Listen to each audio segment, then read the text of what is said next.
穿线穿了一大半，感觉马上就要出来了，但是它却卡住了，说啥也整不出来。遇到这种情况该怎么办 ？Hello， 大家好，我是沈阳穿线大神。这期视频呢，我们来穿一根从多媒体箱到电视背景墙的网线。因为是老房子，当初装修预埋呢还是有线电视的同轴线。这根同轴线呢，就是通往电视背景墙的。放眼望去，整个多媒体箱啊，就这一根预埋管是装修的时候后做的，能好穿那就怪了。之前我就说吧，有颜色的预埋管都不好惹，穿线器根本就下不去。然后咱们又围了个钢丝，这不穿了一大半又卡住了。来看看咱们咋解决它吧。都看到这了，有没点关注的赶紧点波关注吧。看大神的视频都长知识啊，指不定哪天你就能用到。内窥镜已经搞里头了，现在咱们来看一下这个画面，已经能看到咱们在多媒体箱那边穿过来的钢丝了。那咱们在电视背景墙这边再找一根钢丝围个弯，看看能不能给它搭救出来。在这种狭小空间作业呀，这个内窥镜啊真的是一个神器。有需要内窥镜的可以到我橱窗里边溜达一圈啊，啥样的都有。两根钢丝勾在一起之后呢，记得旋转一下，要不然呢拽的时候很容易脱扣。确定它俩勾结实了之后呢，在外边这么一拽就行了。其实呢这也倒没啥难度，主要就是一个熟练工种，熟能生巧。新来的学徒2天半就学会了，主要是你得敢干。会有那么一句老话嘛，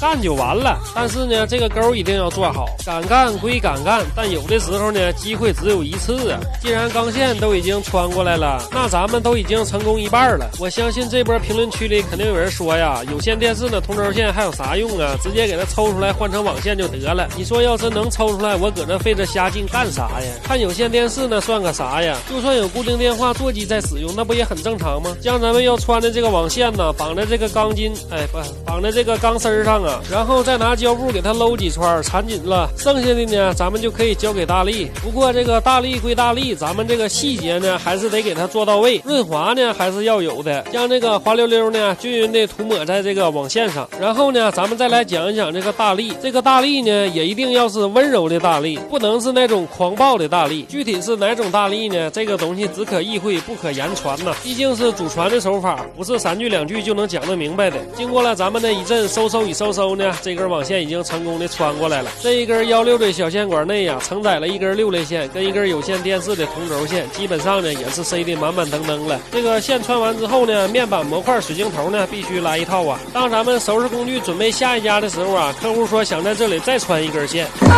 领了。沈阳地区专业穿线了啊，穿线穿的贼牛逼。